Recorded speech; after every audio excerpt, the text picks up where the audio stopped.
Good morning, everyone. No, that's better. Come on. Good morning, everyone. That's a little better. That's a little better. Well, actually, I should say good morning, or in some cases, good afternoon, and in some cases, good evening from no matter where in the world people are watching this broadcast from. I want to welcome everyone to the May 2013 iCAN-Global Entrepreneurs Breakfast Forum. And we are webcast this morning, and we are live and in person from beautiful Rockland County Community College in Suffern, New York. And we are absolutely thrilled to be here. We have a very, very, very packed agenda this morning. I don't have a clicker, so he's going to have to move my slide down. There you go. So we have a lot to cover. It's normally not quite this crowded, but we've had a few surprises, which are all good, and a few guests, which we're happy about.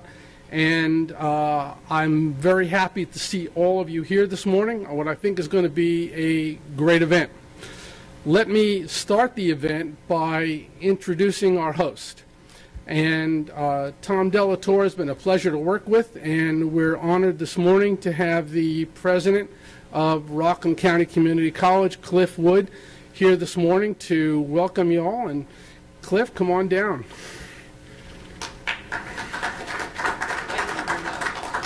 Good morning. Good morning. Good morning. Welcome to Rockland Community College. As you may be aware, we're part of the State University of New York. The State University of New York is the largest system of higher education in this country. It's 64 colleges and universities, and among those are 30 community colleges, of which Rockland is one. And we're here and have over 8,000 students. And we also share in the State University of New York's strategic plan, and that certainly includes our commitment to economic development, and for the State University of New York to be part of that, of the engine that helps New York increase its jobs and employment for all residents of New York. So we're very excited to host this opportunity this morning.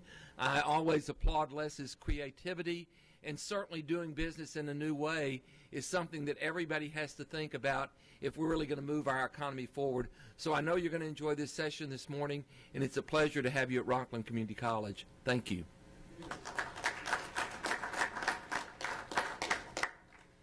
Thank you, Dr. Wood. Well, let's click it down one slide. You know, what we've been doing, some of you may notice, we've been moving this breakfast around. For many years, we held it in a fixed location a little further upstate. And in 2013, we decided to move it around a little bit. And we've been in Westchester for the past couple of months. And now we're here in Rockland for this broadcast. Oh, it's great, thanks. Now I can do this. I can do this. Okay. And this is part of an ongoing series. For any of you that are new to this broadcast, we've been actually doing this since 2005, where we've been having guest speakers from here in New York, internationally, speak about technology, clean tech, and business education to our audience. And our audience continues to grow. Today we are fortunate to have people tuning in from India, Pakistan, Israel, South Africa, Greece, Sweden, London, Ireland, Indonesia, China, and several other countries. So you're all part of an international affair this morning. Some of you will notice that we are changing as well. iCAN-Global is a true international organization that is focused on the commercialization and acceleration of clean tech, technology, and early, emerging, and mature stage business companies. We help them. We are using the internet to propel our services, to offer them to companies, entrepreneurs, innovators all over the world, using the net, using our service providers, which are global. We are kind of changing the paradigm, if you will, of traditional incubation, technology acceleration, and most importantly, the commercialization of technologies and products globally. So we'll be talking just very briefly about who we are and what we're doing. And this worked well. Unless I'm doing it wrong, which is possible. So, who did I hear ask if we have a new website? Did anybody ask if we have a new website? You have a new website? Thank you. Okay, yes, we do. You betcha. Okay, well, it's changing. After many, many months of writing, rewriting, arguing, changing it again, expanding it, contracting it, we have a new website. And the new website will be up very, very shortly. And there are a couple of people that I have to thank. It was very funny because this past Friday I was told I can't change anything anymore. I'm done. And in fact, Al Garlick, who's here this morning, who helped us put this website together, came over to my office and made sure that my fingers were taped and I had socks on my hands so I couldn't touch the keyboard anymore. But it's on account of Al and Sarah Bird. Sarah, wave your hands so people know who you are. Some of them didn't know you were even here this morning. Sarah has done a wonderful job acquiring content, which is both meaningful and relevant, from content providers all over the world. And we like to call them content partners because they really are partners in this effort. The site, which will be announced shortly, and all of you will get a notification when it's up and finally running, is going to be chock full. And we hope you enjoy it. We hope you visit it often, and we hope you sign up for it. It's a very exciting project.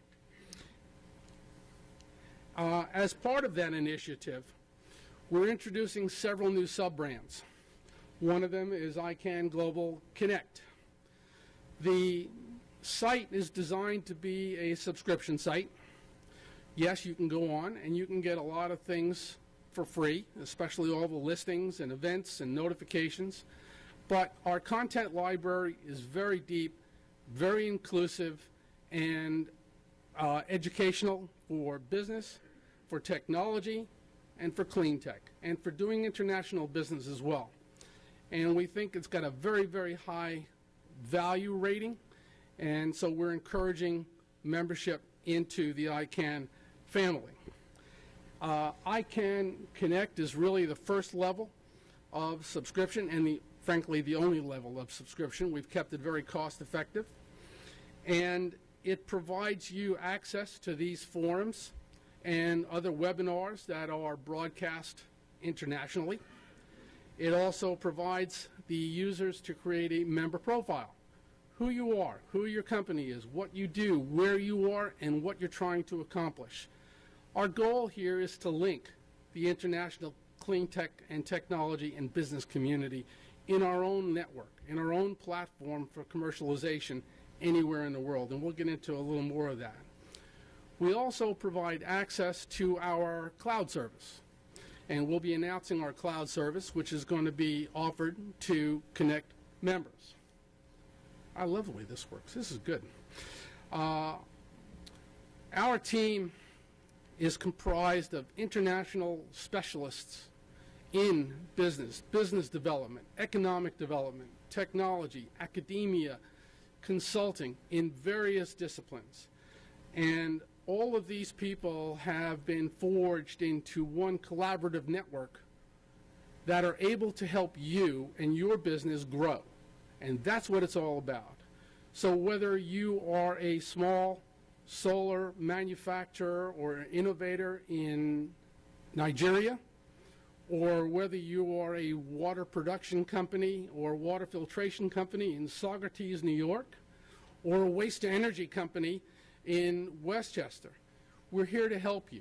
We're here to help you refine your business models, refine your financial strategies, stimulate your investor presentations. In some cases, convert them into English, which is very important, proper English, so people know who you are, what you do, what you're looking for. Investment is fierce. And for us here in the United States, we've been spoiled because investment has always been plentiful. It's been here, it's been local. The competition has been here, and it's been local. Now, the competition is everywhere. It's global. And we're here to help you through that maze. These are some of the services that we offer to our clients. And it is fee-based. We can go through the whys and wherefores of that at any time anyone wants to discuss this. But it's unique. It's different. We recognize that there are approximately 400 million entrepreneurs in the world, according to Babson College. Of that group, 84% are online at least once a day. That's where business is done. This is the way business is going to be done.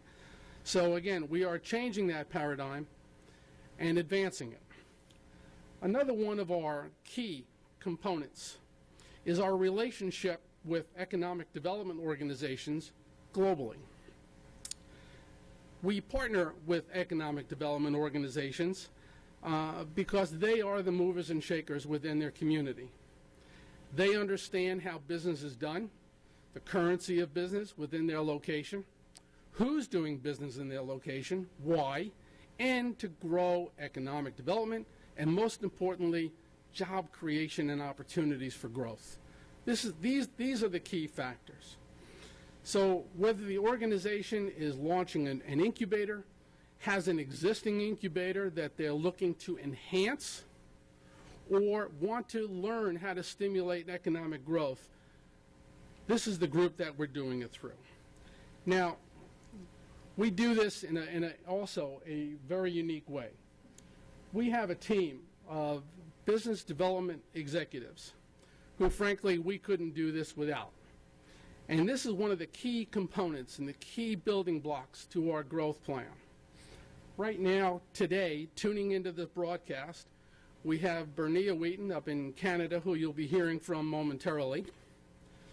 Elton in South Africa, who's new on board and is doing a phenomenal job in getting cleantech involved in South Africa. Ian in Israel, both with importing and exporting of technologies and cleantech. Anatek and AJ in New Delhi, who we've had conversation with and who are anxious to join our organization. Andiri in Ukraine.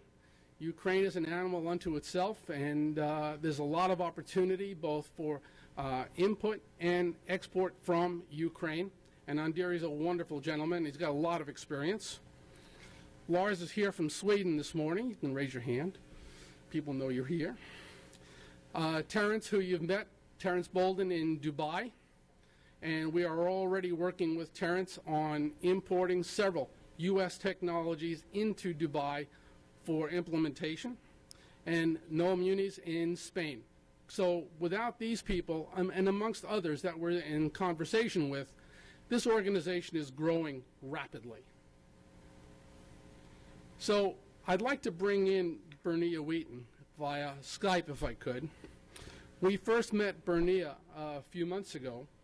She is an expert in social media and how to implement social media. And she expressed an interest in becoming more than just a mentor for our social media programs. She's very close with a lot of economic development organizations in the Toronto area. And she's been going gangbusters. Is Bernia online? All right, if we can bring her up, that would be great. Good morning, Bernia. Good morning, Les. How are you? I'm great. How are you? I am great. It's a beautiful spring morning here, and the sun is shining, and I'm just thrilled to be with you and your group today. Have you? I've been telling everyone about your exploits. Why don't you kind of bring us everyone up to speed on what you've been doing and why? Well, and I'll give you a little glimpse into Canada and the role of economic development in Canada. But while my expertise right now is in marketing and social media, I've actually spent a number of years as an economic development officer in the province of Ontario in Canada. And so while I love marketing and communications, there's still a chunk of my heart that just has a real care for economic development and my business community. Some of your listeners may not know that Canada has a population of about 34, 35 million. Compared to the United States, I think your population is somewhere around 300, 310 million. Yeah, so about 1/10 of the population of the United States, and yet we have a very similar land mass. So our population density is a little different, and it's sometimes a little harder to reach entrepreneurs and business owners where they're at. The unemployment rate in Canada right now is about 7.5%. That peaked, I think, in 2009, just over 8.5%. Not as high as some countries, but certainly a percentage that is of concern. There's certainly regional disparities. There's communities that had an unemployment rate as high as 15%. And then there are communities like the community that I've worked in that has one of the lowest unemployment rates in Canada, just under 4%. So certainly highs and lows.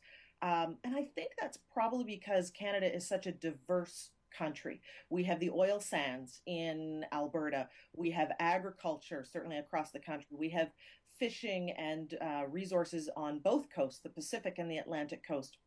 We have mining and forestry in certain regional areas. We have a fairly strong manufacturing sector, although it has taken a hit in the last few years. And we certainly have an emerging knowledge and innovation sector.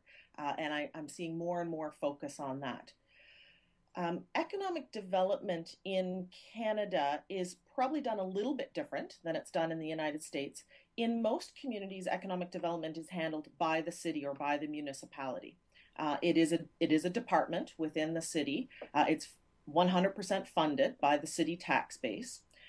In some communities, and certainly in larger communities, they will have an arm's length economic development corporation where they are still largely funded by their city or municipality, but may have some other revenue sources, provincial and federal funding, and perhaps some fee for services. And then there are some regional entities, so smaller communities that have banded together to promote their region as an economic destination. So those are the primary ways that we do economic development in Canada. Now, there's a huge disparity on budgets. We have some communities that have multi-million dollar budgets with dozens of staff, plenty of resources. And then we have communities that have very lean budgets.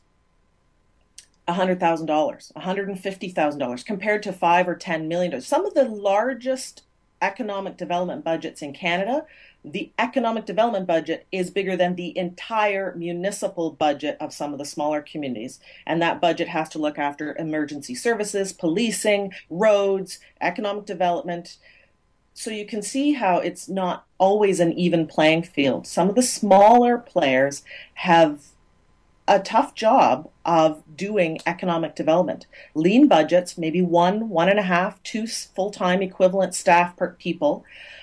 So it's a challenge because a decade ago, you could just focus on industrial attraction. You could just focus on chasing smokestacks.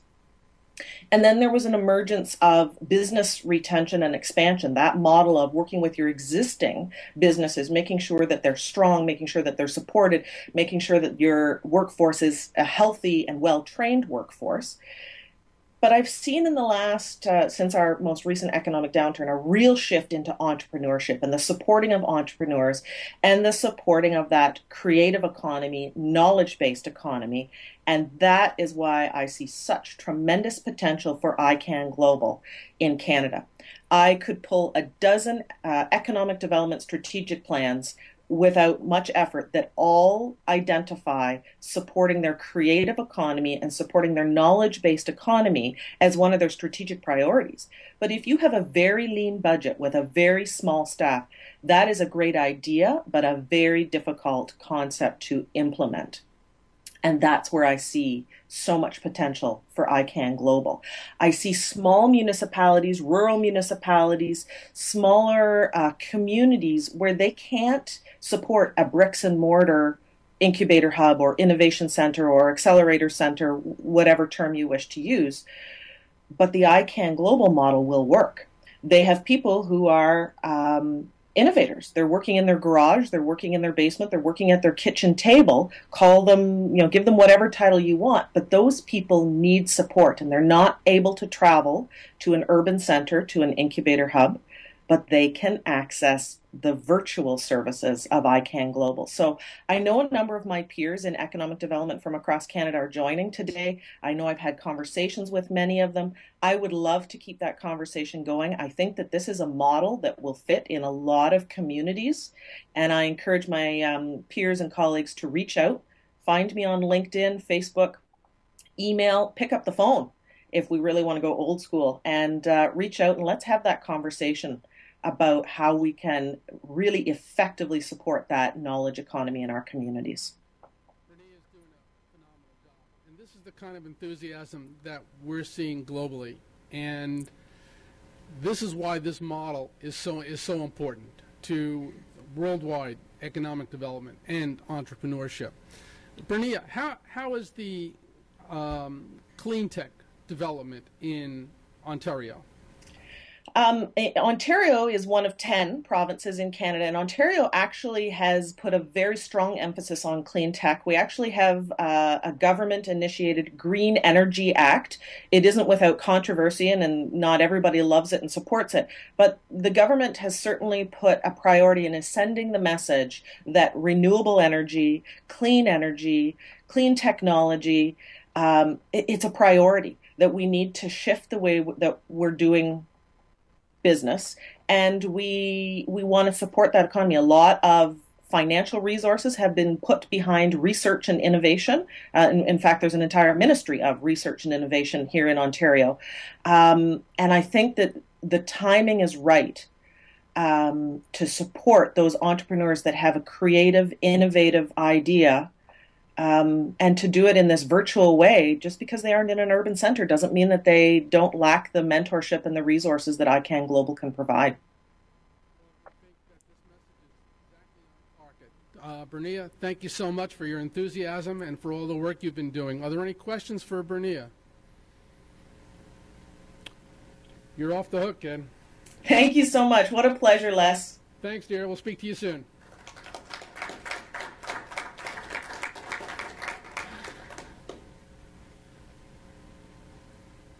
Whoops. Got to switch back. No problem. No problem. We're good. We're all good. This is perfect this morning. I'm a little scary to say that, but I don't want to put a jinx on this. This organization is, as I mentioned, we're growing. And it's growing on account of its partners and sponsors. And we'll get them up on the screen. Don't you worry. There you go. Thanks, guys. Clean Tech Region is my new partner, Lars, out of Sweden, and he'll be addressing that in a little bit. And we used to see his face only on that screen, but we want to know that he's real. So he's here this morning. Jim Grolinger representing the Clean Energy Alliance, and we have formed a strategic partnership within the last 45 days, and we're thrilled to have CEA involved with us. Agrion hosts international roundtable discussions on energy and clean tech all over the world. And Nick Davis, the New York Managing Director, and I have formed an interesting relationship which is doing nothing but growing. Computer Blue, who is should be here this morning, is our IT backbone and provider of our cloud services. Mentor Business Group, Steve Young, is here this morning.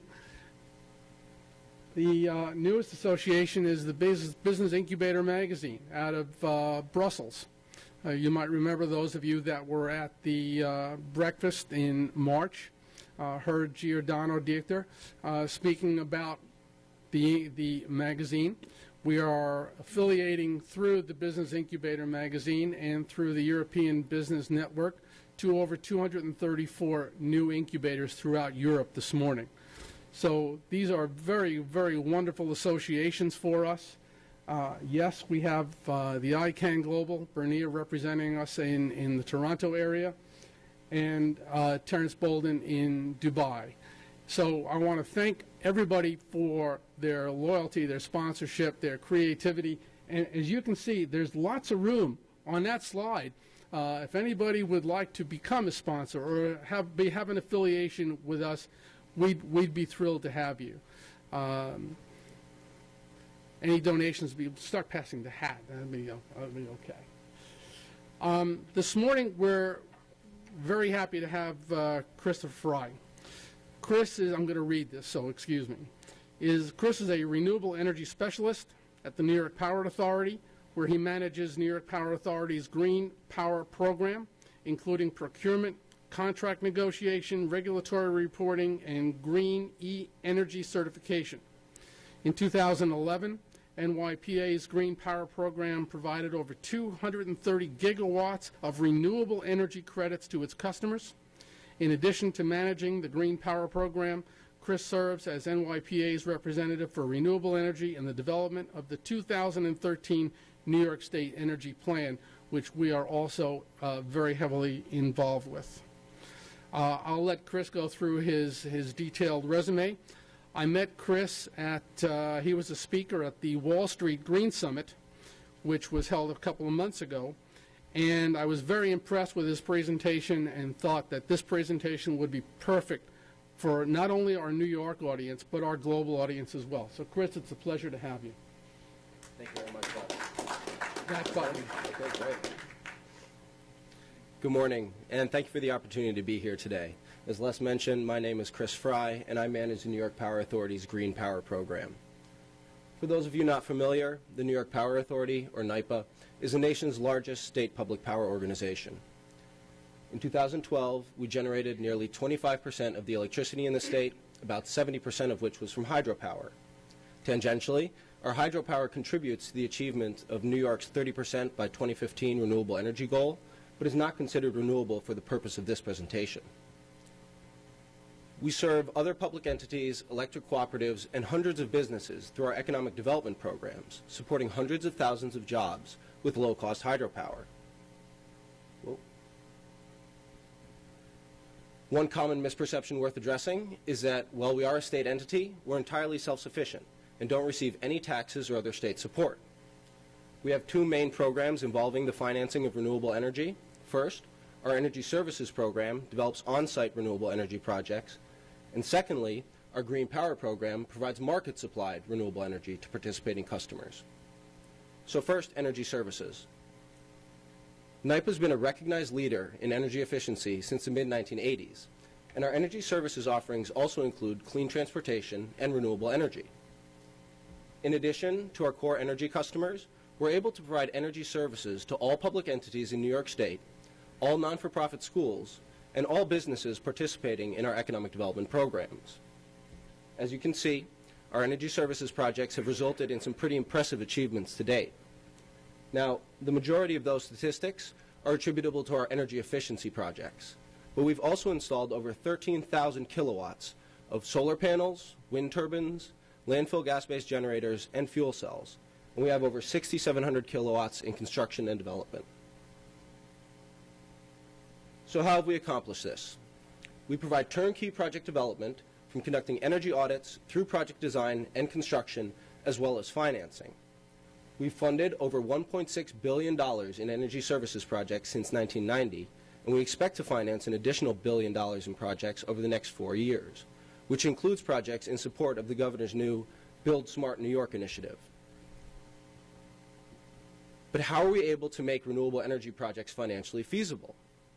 First of all, our customer-sited renewable energy projects are generally implemented in combination with energy efficiency measures, allowing our customers to invest in renewable energy with a reasonable blended rate of return. Standalone renewable energy projects can be difficult to finance, especially in the current low power price environment.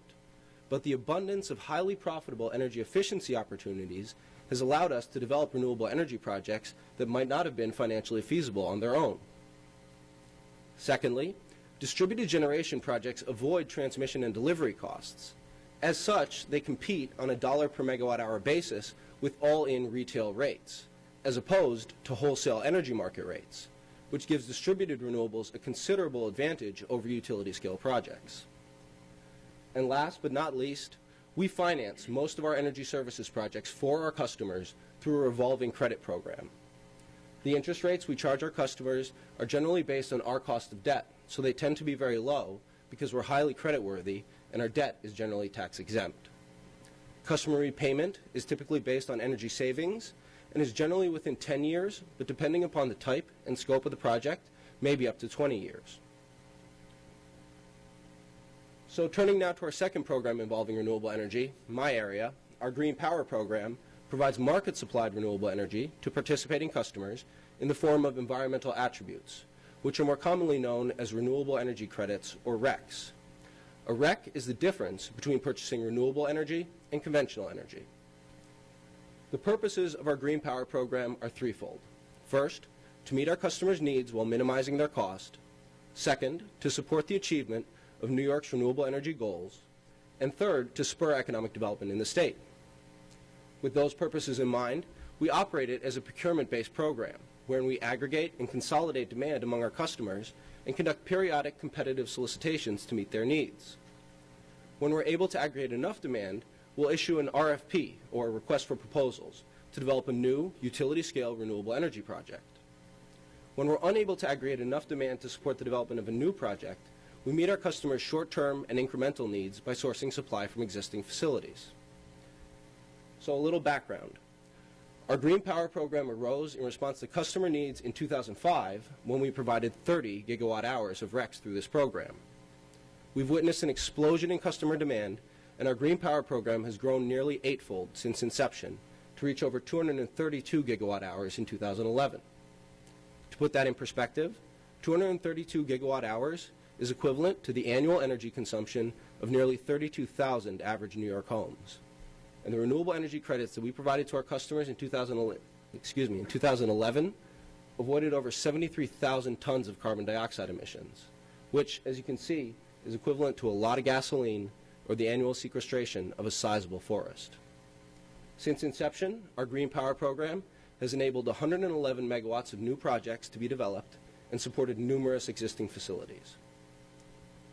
So what about financing? We don't finance any of the projects in our Green Power program. Instead, we rely on public-private partnerships. But we play a crucial role in enabling new projects by structuring the transactions the way we do and serving as a creditworthy off-taker. Before I delve into the details of the specific contracting structure that we use, I think it's instructive to consider the factors that affect the cost of renewable energy. Aside from development, construction, and equipment costs, financing costs and risk contingencies can contribute significantly to the cost of renewable energy projects. A few risks that I would like to highlight include energy market price risk, REC market risk, and counterparty credit risk. Energy markets are inherently volatile, exposing independent power producers to revenue risk. Financiers of renewable energy projects are unwilling to bear that risk, requiring developers to hedge the energy market price risk, which is entirely possible but entails additional cost. The REC market is in many ways even riskier than the energy market, since it relies on two sources of demand, but both of which are uncertain. A significant portion of REC market demand stems from states' renewable portfolio standards, which exposes the industry to political uncertainty and regulatory risk. The remaining REC market demand stems from the voluntary market, which, as its name implies, is highly uncertain. Since RECs are inherently non-essential products, the lights will stay on whether you purchase a REC or not. And last but not least, renewable energy transactions are subject to counterparty credit risk. Long-term contracts are great for developers, but only if the counterparty is creditworthy enough to sufficiently assure the financiers, as NYPA is. So how do we structure our contracts to optimize the allocation of risk and minimize the cost to our customers? We do so by entering into what are called financial energy swap and environmental attribute sale agreements, more commonly known as contracts for differences, or CFDs. And I've recently heard these referred to as virtual PPAs. Under one of these contracts, we agree upon a contract capacity in megawatts and a production estimate and limit in megawatt hours. We agree upon a single, fixed, all-in price that the developer will receive per megawatt hour for both the energy and the associated RECs.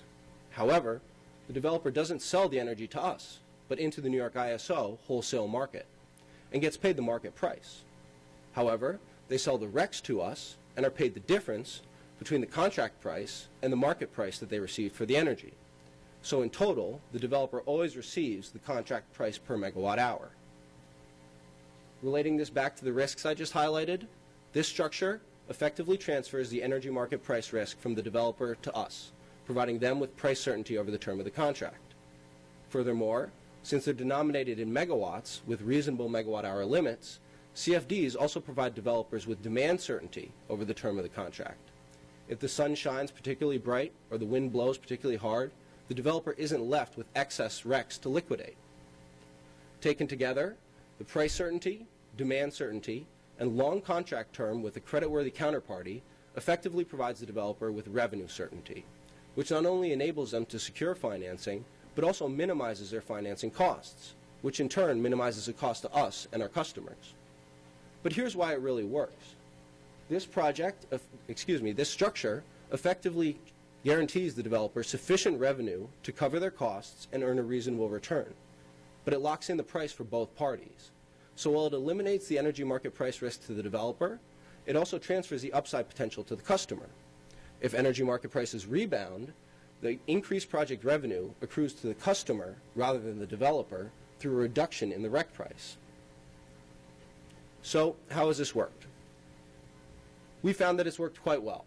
As I mentioned earlier, since 2005, we've enabled the development of 111 megawatts of new wind and biomass capacity through 3 contracts for differences. In 2006, we entered into 10-year contracts for differences with EDP Renewables and Iberdrola Renewables to purchase the environmental attributes associated with 72 megawatts of wind generation at the Maple Ridge 2 and Madison wind farms in Lewis and Madison counties. We entered into this transaction on behalf of a group of our governmental customers who committed to support these projects through 2017, which effectively enabled the 91 megawatt Maple Ridge 2 project to be developed. More recently, in 2010, we entered into a 20-year contract for differences with Taylor Biomass to purchase the environmental attributes associated with 20 megawatts of generation from a first-of-its-kind biomass facility currently under construction in Orange County.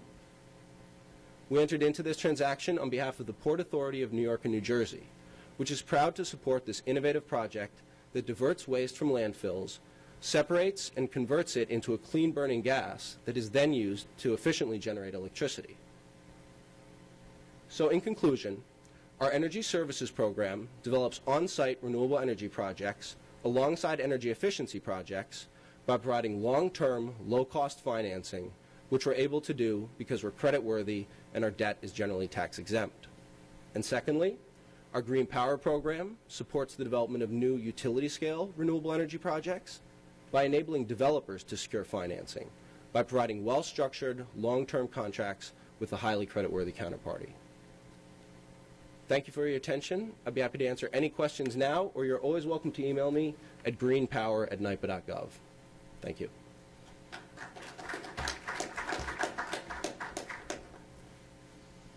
most of your work done strictly with electricity, or do you also do thermal for either heat or cooling, chilled water? We do thermal projects. Our focus is on electricity, but certainly when we're evaluating the energy efficiency of a building, we also need to take into account thermal efficiency. Thank you. Two questions. One, is it possible to get a copy of that? Absolutely. Great. A little hard to follow. Okay. No problem, my problem. So we would like to take a look at it. Also, do you have any program where you wish power to be sold back to the grid? Repeat the question. To be sold back to the grid? So the question is if we have any programs where the power is sold back to the grid. We are not a distribution company, so all of our customers are in another utility's territory, whether it be Con Ed, National Grid. We essentially serve as an ESCO, Energy Services Company, providing them with the hydropower generated at our facilities, but it's actually delivered by the local utility. So any on-site projects that we do, solar panels on the roof, for example, whether or not that can be net metered, sold back to the utility, depends upon the territory that they're in.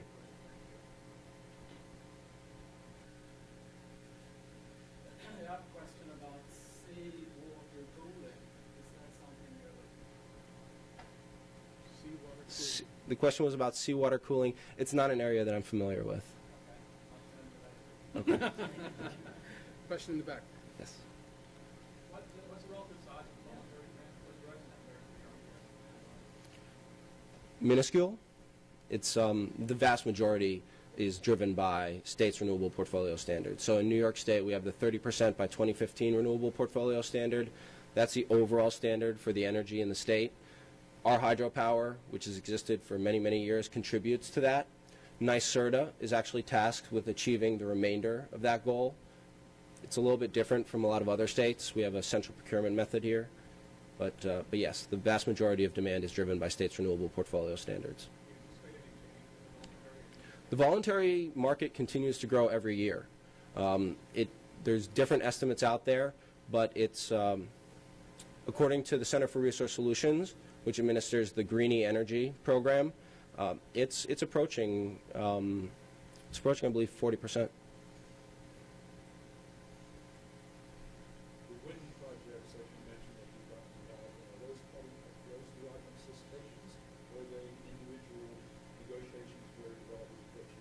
No, they're derived from solicitations. All our RFPs are done competitively.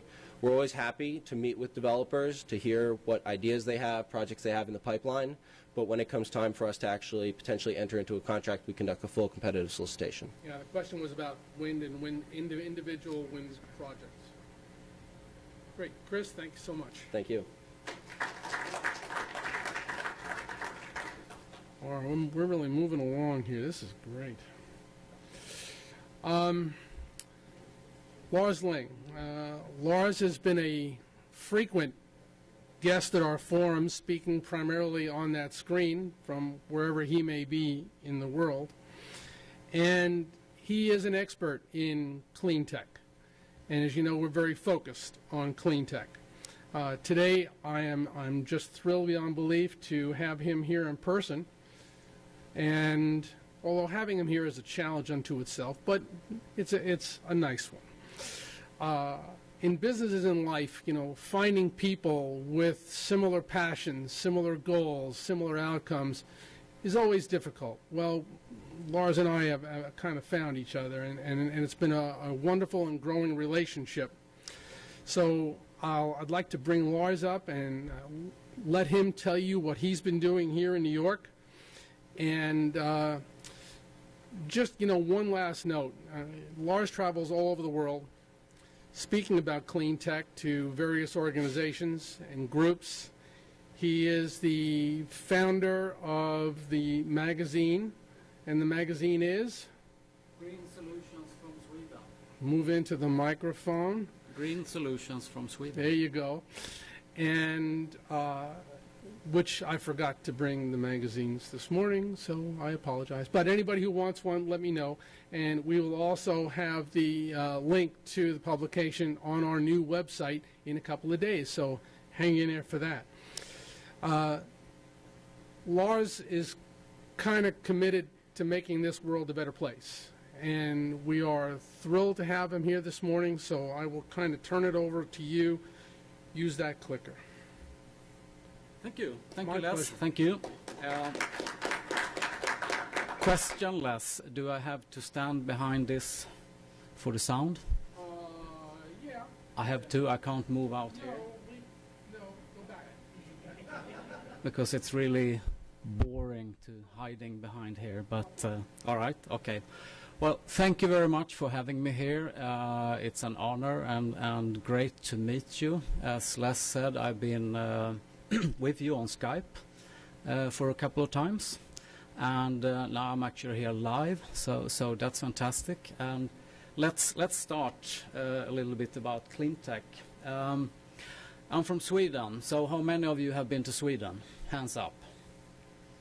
Oh, there's some potential. There's a lot of you who has to come and visit in Sweden. And Sweden is a great country. We have a very diverse climate, as you know. It's very cold in Sweden. And Sweden's history when it comes to clean tech and renewable energy is based on that we're a nature-based high-tech society.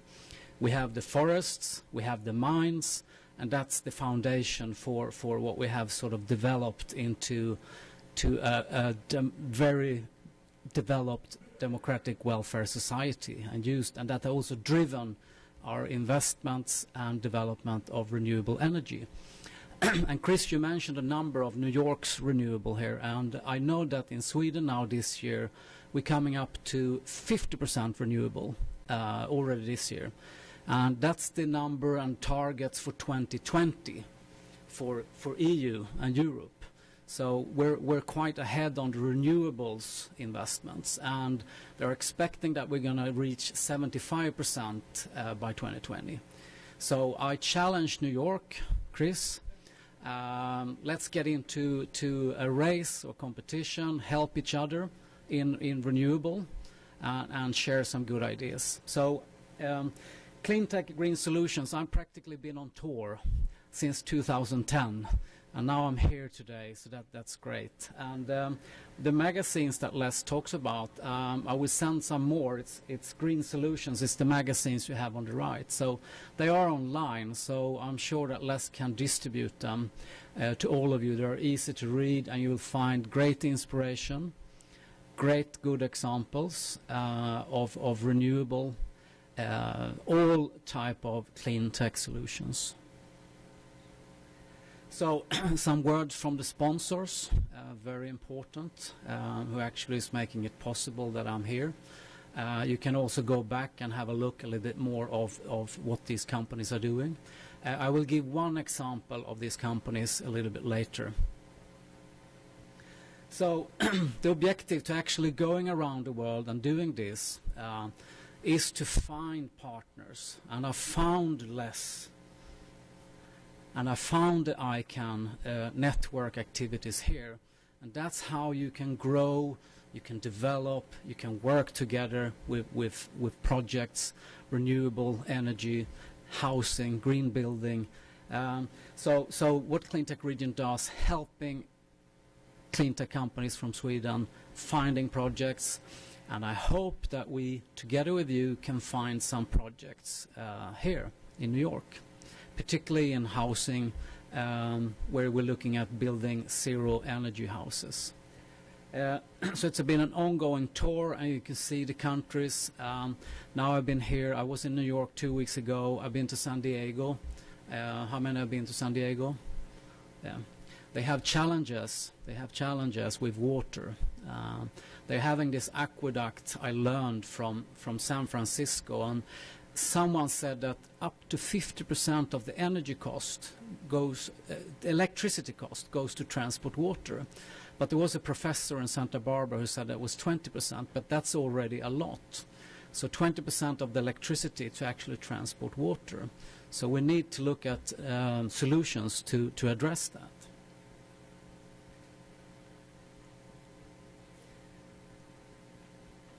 So this is three things that I'm going to focus on. So that's the biggest business opportunity that we have, and it's also the biggest challenge. That is food, it's energy efficiency, and it's water. And why is it those three? Anyone who knows why? Raise your hands. You see, information and education is the most important thing when it comes to the climate challenge and the climate threat. Why is it water, energy efficiency, and food? The real climate threat is the growth of population. We're growing today with about almost 400,000 every day. And we're going to do that to 2050. That's the numbers who are there. 400,000 every day who needs somewhere to live. They need a house. Houses consume 40% of our energy. 40%. They need food, all these 400,000. And for food, you need more energy, which is good for you, Chris. You can live in more energy. And you need more water. And you know that we have a challenge with water as well. And secondly, you need food. So this is a picture from where I am. If you're coming to Sweden, Mi casa, eso es casa. It's in the middle of Sweden. It's called Jämtland. Oh, nowhere. Thank you, Les. So it's middle of nowhere. You know, we're about 9 million people in Sweden, so we're sort of far less than in New York. So this is in the middle of nowhere, and the girl you're seeing there, she's fantastic. She's one of the best on organic, locally produced food. She's a multi-award winner. We have one of the top 5 restaurants in our region when it comes to local produced food. So only that is interesting enough to come and visit. So you're all now invited. You know, in March next year, we're planning for a World Cleantech Forum. So that will be the reason for you to put together a delegation, Les, from here. Come and visit us. We will enjoy great food. We're going to have great fun in the snow because it's going to be cold. Like like minus 20, minus 30. Who knows? Okay, so what's the 3 most important opportunities and challenges? Food, water, housing. Energy efficiency, sorry.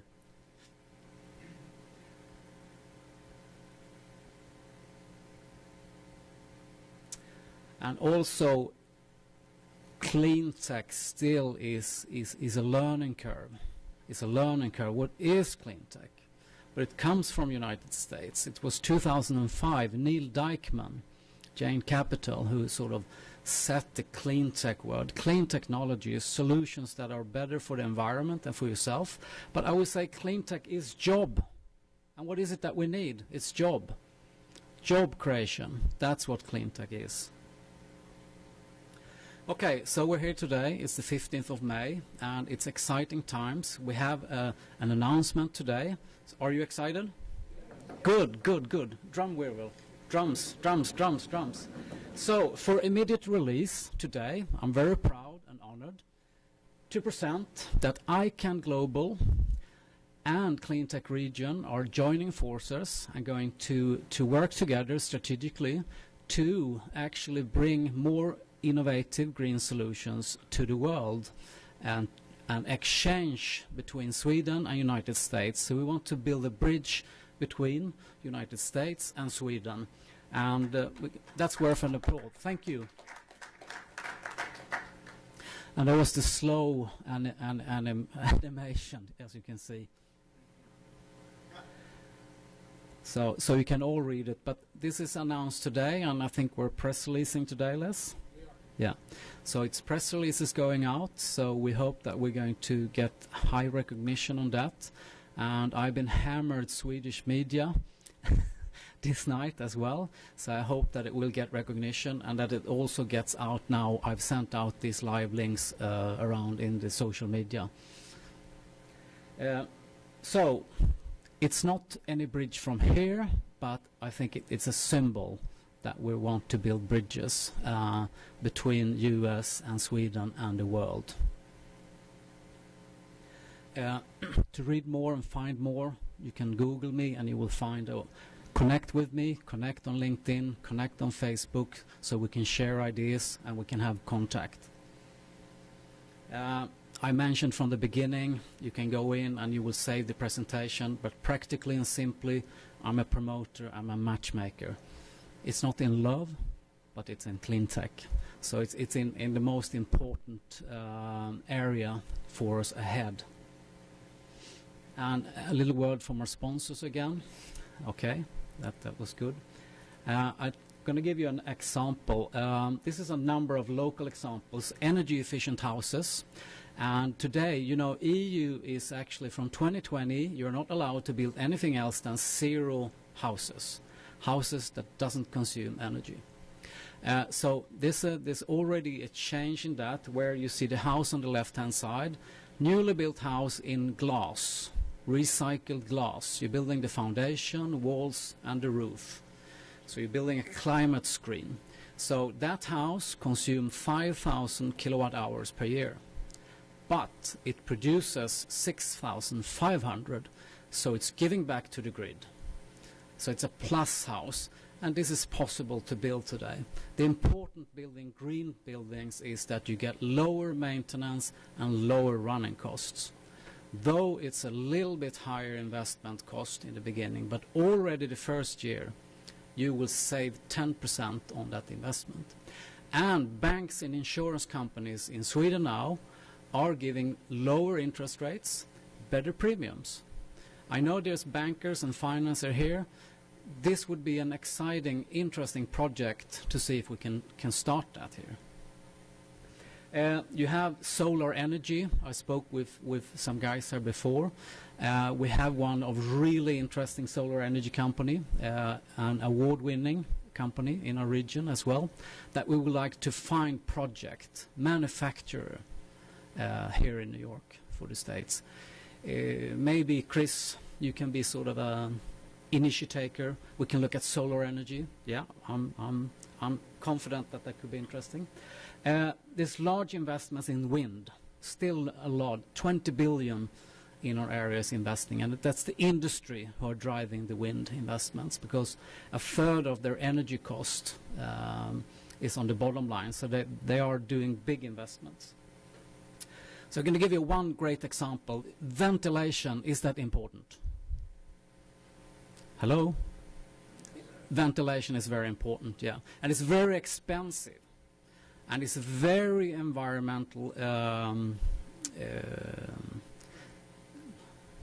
not the existing ventilation systems. They are very expensive, and it's not, the air is maybe not the best. So this is actually a NASA-developed solution called levande filter in Swedish, living filter. So you can actually, they developed it to have when they were sending up the shuttles. So you don't need to have anything, you have living plants. And it was a Swedish professor who actually brought this and developed it to the solution that it is today. And the example you can see there has been around for 15 years, and it's still the same plants. And with living filter, this is an illustration, how you can see how it works. So the air comes in from the top. The air and the particles that you have, silica, cancerogenic particles that are not good in the air, get stuck on the plants. Then you have a shower system in the cabinet, actually showering the plants, and the particles gets down in the soil, and it gets taken care of the natural way. Then you have a fan in the bottom, which actually creates the air to circulate. So out in the bottom there will be pure, clean, lovely oxygen coming out. So this saves energy. It creates better health, because you get a very great indoor environment. And think of older buildings. How many older buildings do we have here where you have really terrible ventilation? Schools, public buildings, everywhere. So it's not very great environment. So this could be a solution for that. It's lovely and great to look at plants as well. And the economy is much better. It's up to 60% savings in the energy cost. And you will also have a lower environmental impact if you look in comparing traditional ventilation systems to living filter from the manufacturing side. So this, like the Kinder eggs, the three great things compared to traditional ventilation. So really would like to find a project here. So come and talk to me after this. Is there something going on here? Is there an old building? Is there a school? Let's do it. I've told you about this. You can go back and look at the slides, but this is the big challenge and the biggest business opportunity. We're growing with 400,000 people a year. It's an amazing opportunity. And the market for clean tech is tremendous numbers. If you look at that, if you want to have more information about that, you can come back to me and I can provide you with the facts and the details about it. I know that it actually is more now, but this is the biggest business opportunity that there is ahead of us. So I'm really glad that we're now starting to work together, Les, and announcing this today. Blue economy, how many is familiar with that? Anyone? It's Günther Pauli. You can Google him and look. He started in the 80s by Ecover. He started with environmental friendly cleaning products very, very early. He's a founder of Günther, G-U-N-T-E-R, Pauli, P-A-U-L-I, Günther Pauli. He's a tremendous guy. He launched Blue Economy. That's 100 innovations selected out of 2,000 that are going to create 100 million jobs in 10 years' time.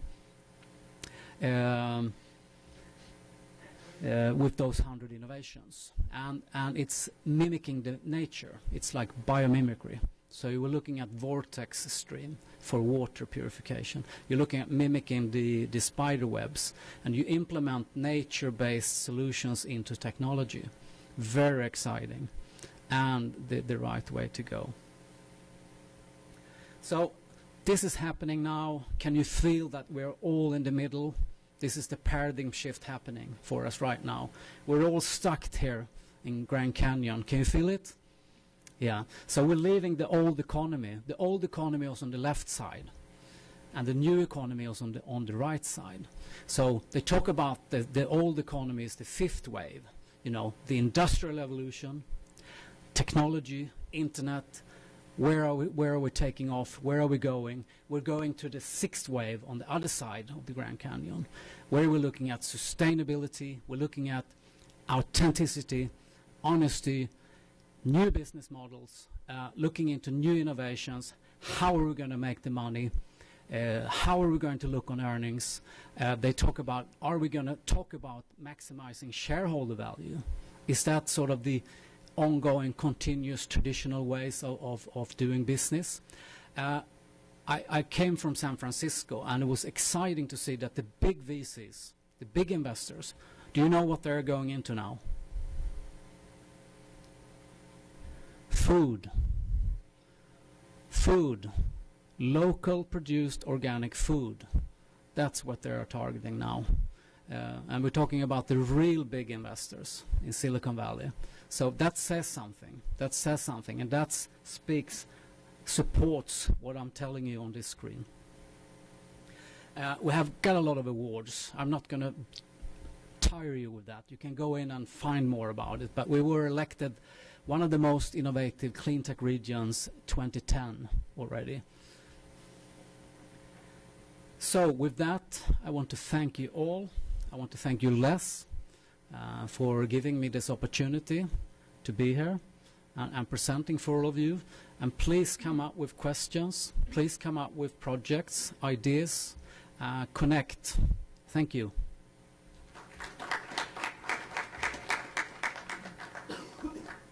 Any questions for Lars? Steve?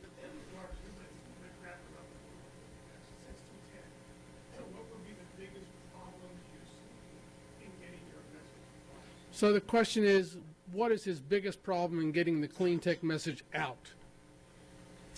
Oh, that's very clear. It's clear as water. It's information and education. That's it. It's everyone are aware, but we really don't know why. So we need to start the biggest campaign, education and information, why we have to change. That's the biggest, most important. You know, it was interesting. I recently had a conversation with a group in Moscow, and we had a discussion about clean tech. And I said, well, is clean tech a factor in Russia?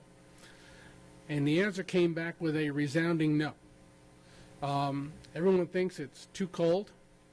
The government controls the energy, and all the municipalities buy from the government, and it's a restricted community, and therefore the limitations are there, and the population doesn't really understand what clean tech is, what sustainability is, why efficiency and renewables are going to be so important. Gas is 30 cents a gallon. that's not really an issue. But the average length of automobile ownership is 18 years. So they don't change cars very often. So those cars, once they start deteriorating, just pollute more and more and more, and nobody really cares because nobody really knows. It's the education factor. So that was the explanation for that. Any other questions for Lars? Sarah?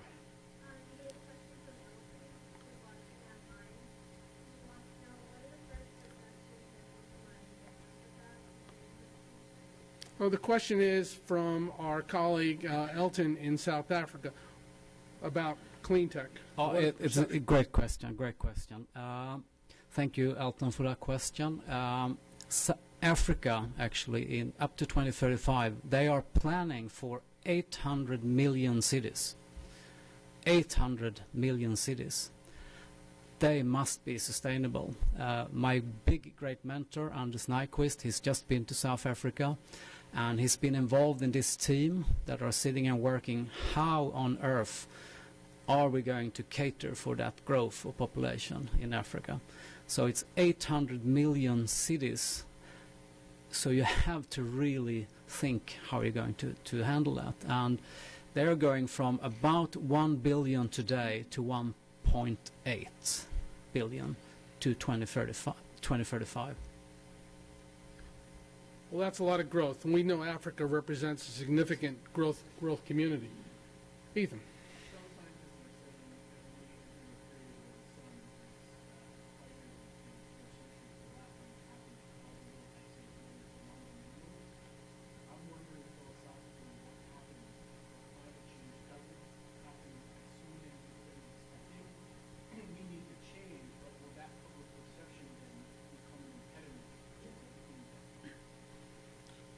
It's a tough question to repeat, but knock yourself out here. Okay, the question, as I understood, is a little around what effects will it be from the climate?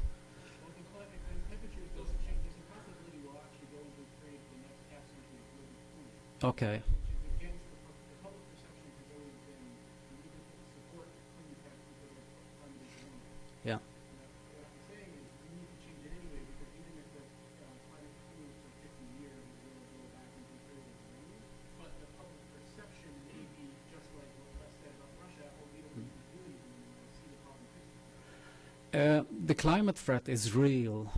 What we're in general talking about is the temperature increase and the carbon dioxide, but the real climate threat is the growth of populations.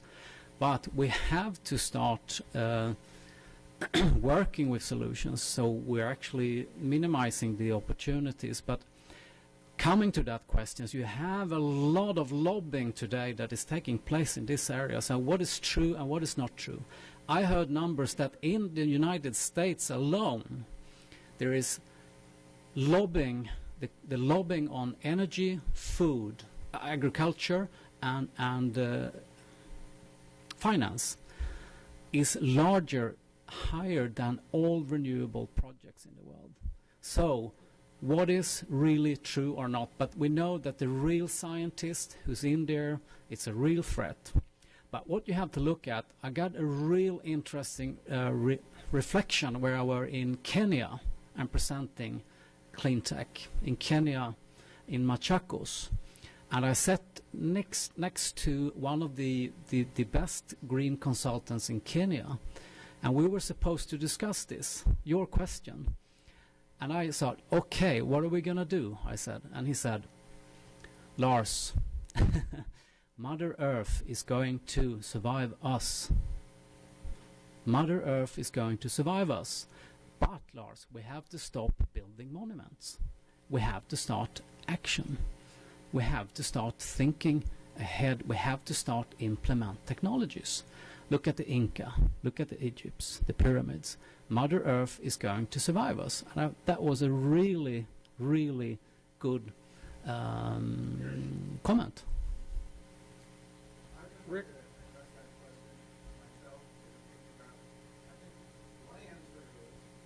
You're going to have to come on up. Come on up. Well, we got a whole online.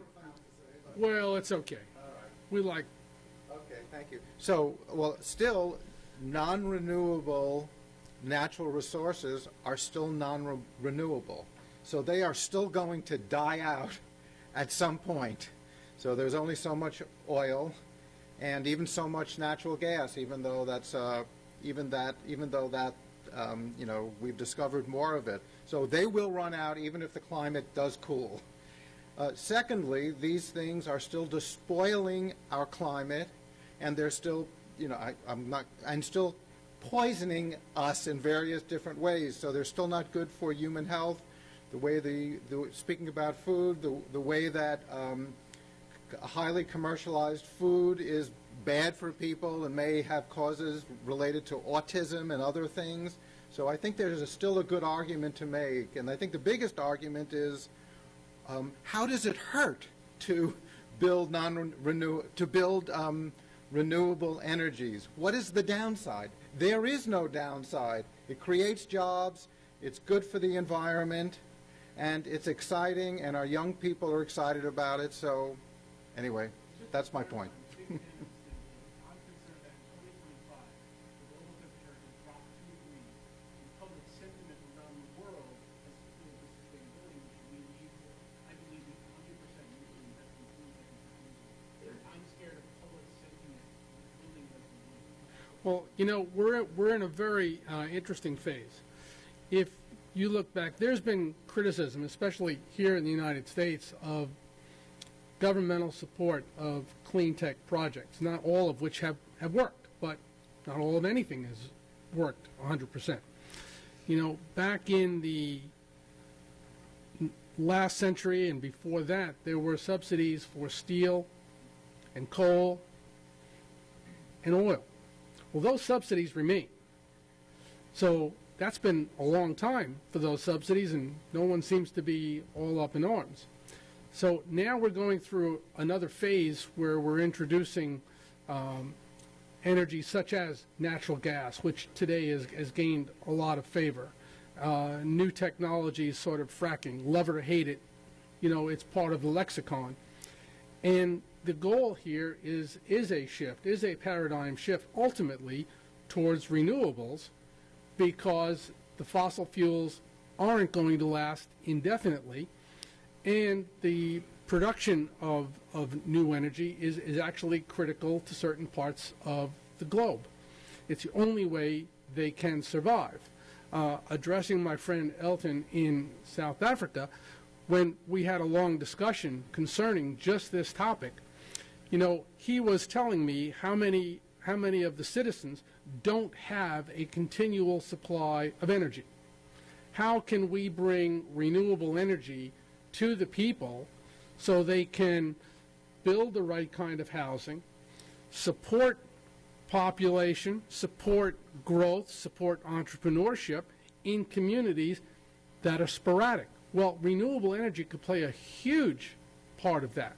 You know, one of our companies here, represented Jim Cranston, is Avivid in water purification. Water purification can turn dirty stream water into potable water, into drinking water. Well, that's huge for a community like that. And if we can provide good solar technologies and good, affordable, efficient housing, you know, those are the steps that becomes a step. You know, I'm always amazed when you see the introduction of ideas and technologies, and it's like a blip on the radar screen. Tomorrow it's gone. Here everybody's talking about it, but tomorrow it's old news. Well, this is news that has to remain, and if it's up to us, you know, we're gonna keep driving this stake in the ground until there's no choice but to do renewables. Steve, we have one more question here. Steve, I want to continue on that one first, if that's okay. Yeah. I mean, there's some really interesting facts that needs to be known, because if you're looking on renewables today, 5 minutes, I think it's 5 minutes of sun will be enough for all the energy need we have. So shouldn't we go all in? And there are investments and there are projects doing that into solar.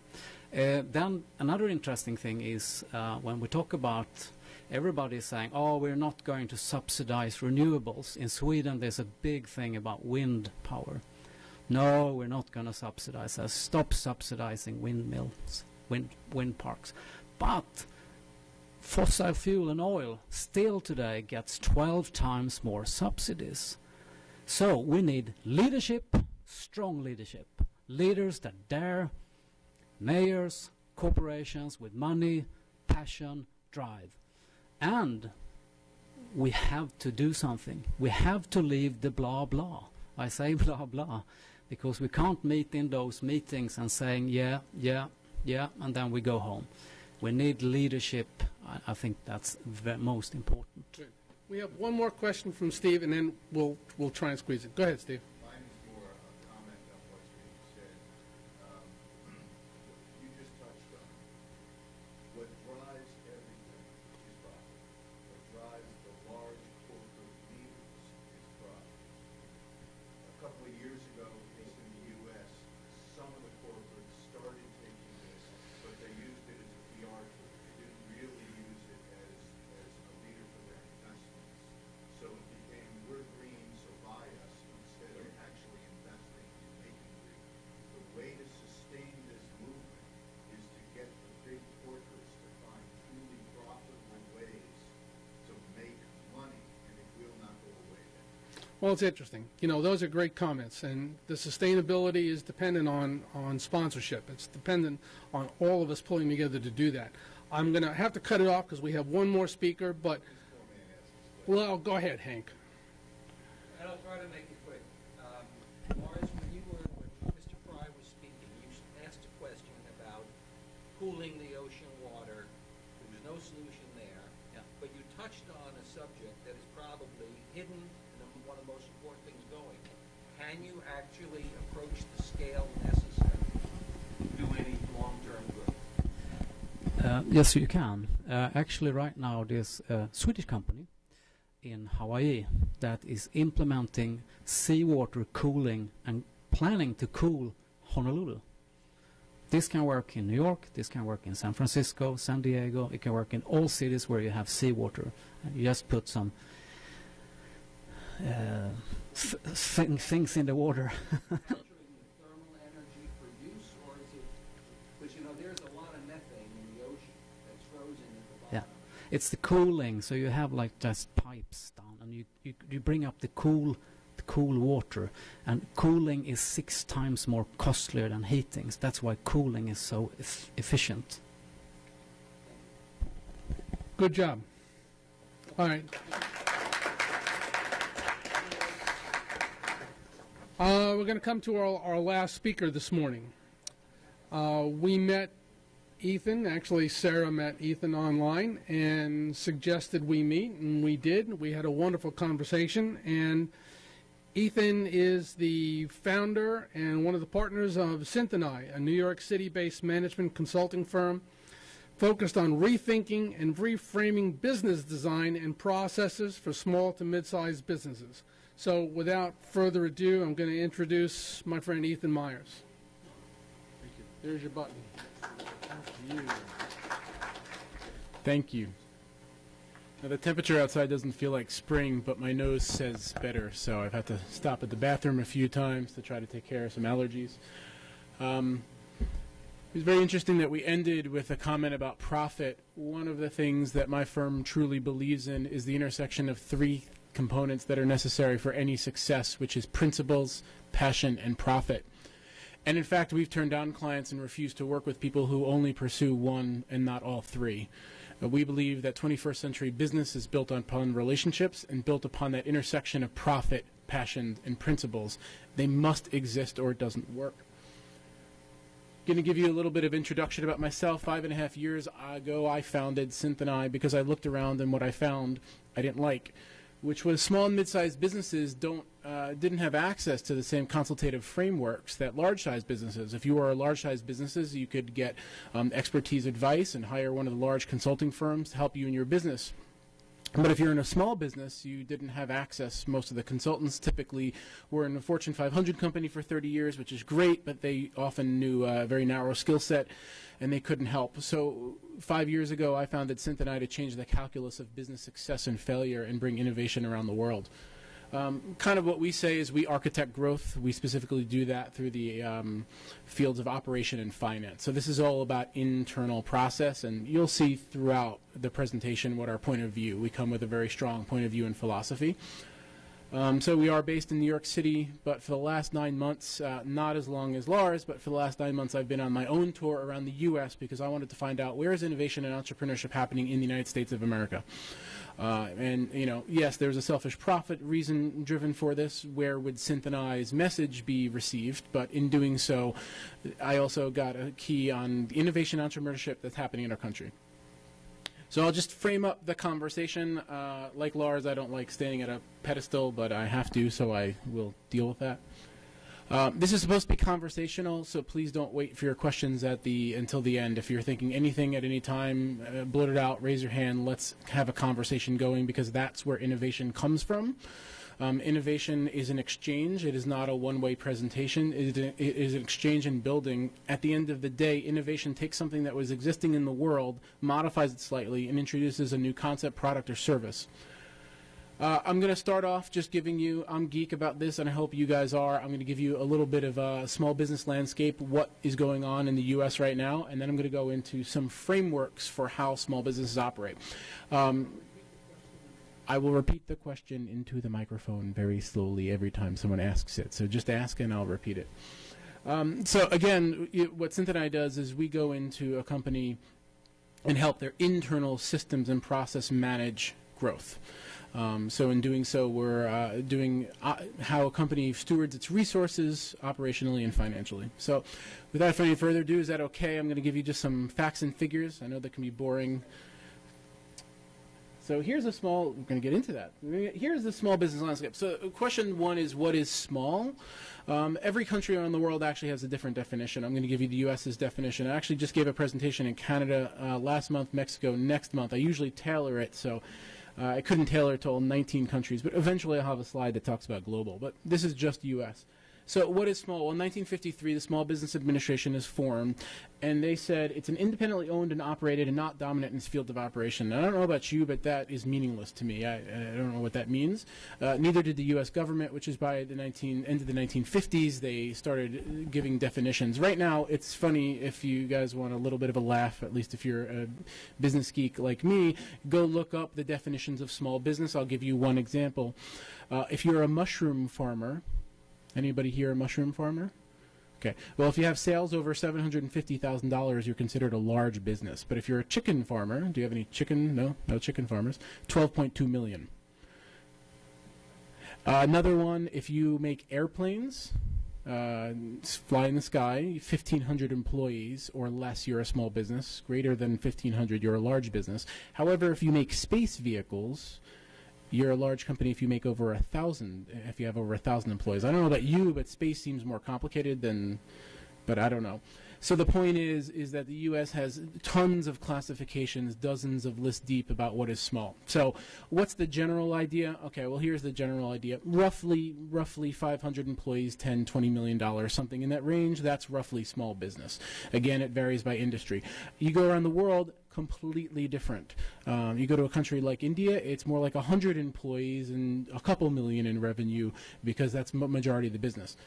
99.7% of all U.S. employer firms are represented by small to mid-sized enterprises.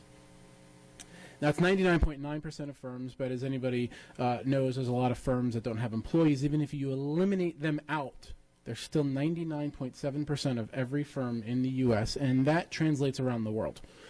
So the vast majority of enterprises, firms, companies are small.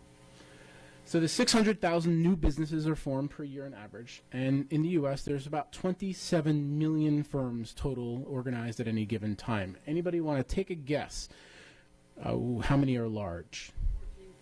14,000. Anybody else? No guesses? It's supposed to be conversational. Take a guess. 20,000. 18,000.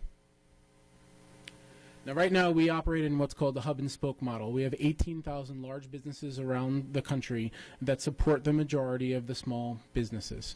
That can create significant economic distress when any of the large businesses have economic issues, and a lot of the small businesses end up It's one of the things that we deal with in Cincinnati. They end up putting too many proverbial eggs in one basket of one large firm. So we like to see, and what we're starting to see around the country, is a decoupling from the hub and spoke model to a decentralized, where you have lots of small business and mid-sized businesses helping each other, and there's still a role for large businesses. There always will be. The fact is that manufacturing a washing machine is much better in a setting with thousands of employees where you can achieve true economies of scale. But we're moving to an information and service-based economy, which I think works a lot better in a decoupling. And the evidence is out there already. To give you one example, in the 1920s, the S&P 500, an average age of a company was 67 years. Today, it's less than 20. It is predicted that half of the companies on the stock exchange in the 2020s are companies you have never heard of today. In essence, this is a great thing. What innovation today, reduced barriers to entry, has afforded us is increased competition. So one company might be on top today, and they're forced to change and innovate. The ones who don't end up dying, giving way for new birth. So what are your chances of success? You have a 0.1% chance of ever getting to $250 million in revenue, and a 0.036, that's 1 in 3,000 chance of ever toppling $1 billion. The other way to think of this is that most companies are small, stay small, and that's not a bad thing, by the way.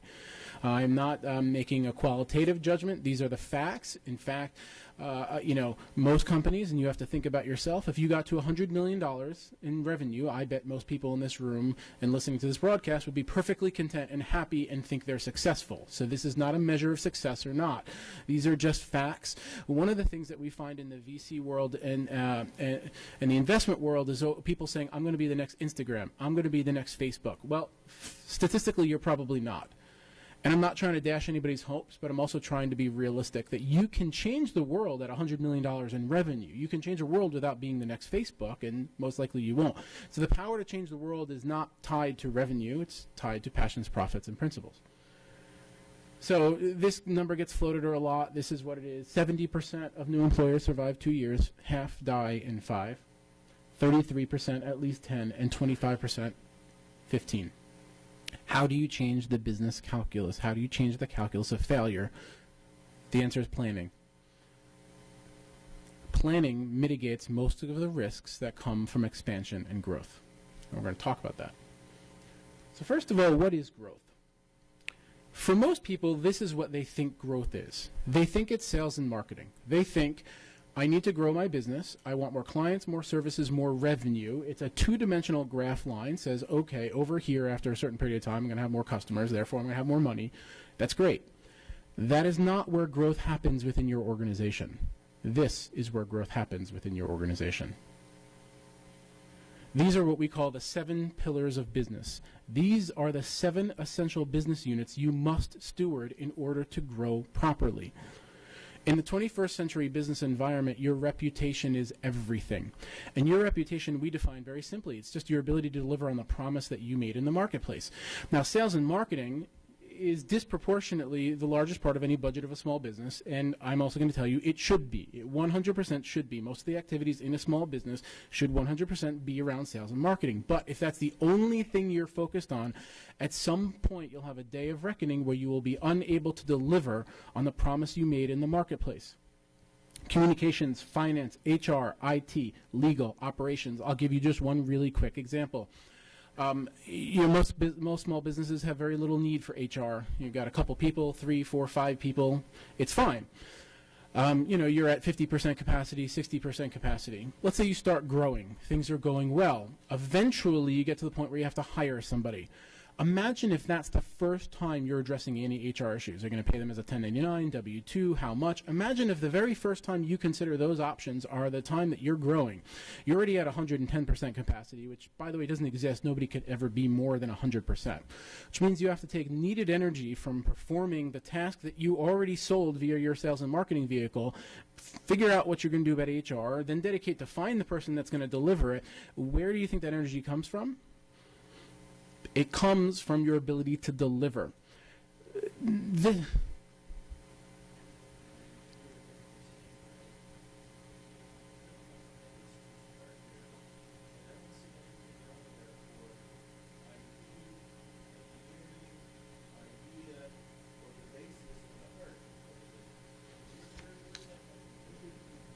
So the question is, where does IP engineering idea create? The middle. The middle is what happens. These are the 7 units that support all of the idea, the engineering, and the content. So the business is the center. You start with an idea. Doesn't matter what the idea is. I want to make an ice cream shop. That's the idea. And this is the kind of ice cream that I'm going to do. This is how you actually go to market, how you deliver on that. That's what the 7 pillars represent. So the IP, the ideas, all of the frameworks of the business sit right in the middle because that's what the business is. These are the 7 ways. A business has a function, right? So a business has a function. I want to do something. I want to get it out to the world, and then I want to deliver it. If you think about it, those are really the 3 essential parts of any business, any organization. I'm going to do something. I want to let the world know about it, so they're interested in it, and then I want to deliver it. So if you think of it like that, the business side of it is what you're going to do, and this is how you get it to market and how you deliver.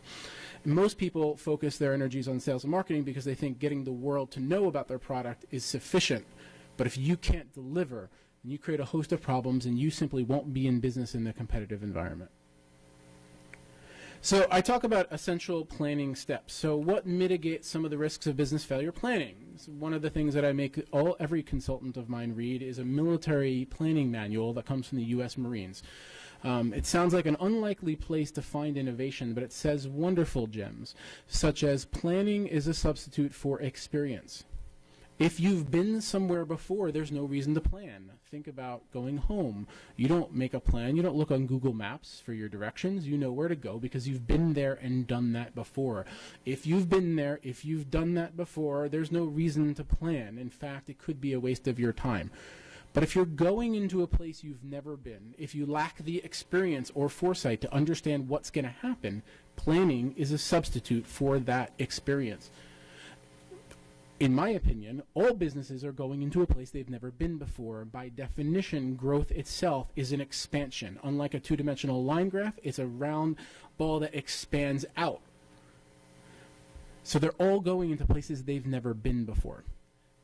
But somewhere along the way, planning got a bad rap. And this is one of the things that I'm trying to change, and this is why I'm giving presentations like this. When most people think of plans, they think of almost like a college thesis. It's a big book, it's a plan, it's a set. First of all, I'll go back to the Marines. I'd say a plan is actually obsolete the moment it comes out because a plan only represents the actual actions given the information you have at that specific moment of time and how to get there. The plan is not important, the goal is important. This is from the Marines, not even from me. The goal of what you want to do is important. The plan changes every day. You find out different ways to do it. I mean, just referencing Lars is trying to change the world by bringing clean tech innovation around the world. I'm hoping I summed that up okay.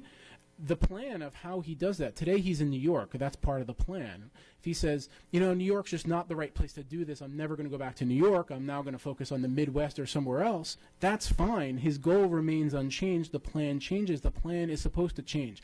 In fact, anybody ever saying, I stick to the plan, is missing the entire point of planning. Planning is establishing the goal and understanding how to get somewhere, and that's it. The other thing I say is that planning is not a document. It's enjoying a glass of wine or beer or milk if you don't drink alcohol and a crayon and a note and a post-it note sitting in your kitchen. It's just the ability to think and envision, this is from the Marines again, envisioning a place in the future where you want to be and the steps necessary to get there. There are 4 essential planning steps that every business must answer. And it is my opinion, if you cannot answer these 4 questions, you're running a hobby. Now, the good thing is you can put some time and energy and effort into it and fix this problem, but just make no mistake, these are the 4 things you have to answer. First is simple, what do you do? Now, this doesn't have to be sophisticated. In the beginning, you could get very unsophisticated, and eventually over time you could work the language, you test the market. It could change, that's fine, but you still need to know, what do? I want to help companies with their internal operations and finance. A solar company wants to help bring solar energy to the market. What do? You have to make that question. It's amazing, actually. I meet a lot of entrepreneurs, usually very early stage, that actually can't answer that question. Second question is, how are you going to do it? So, for example, one of the questions that we get all the time is what industries we focus on. We focus on, and we don't, because we believe that business operations transcends all industries. But I'll be perfectly transparent with you. We've never done a manufacturing company. We've never worked with a manufacturing company. I think we can, but we haven't. So if I decided to say, you know what, we're going to completely focus on manufacturing, we're going to change Synthonite, and we're going to go right after manufacturing, well, I can't. Because right now, I don't have the experience or expertise. How am I going to do it? Well, the only answer would probably be to hire some consultants that specifically have manufacturing experience in order to go into that marketplace. Because if I don't, I can't just will myself anywhere. You can will yourself some places. You can will yourself a start. You can will yourself an introduction. I do not believe you can will yourself an implementation.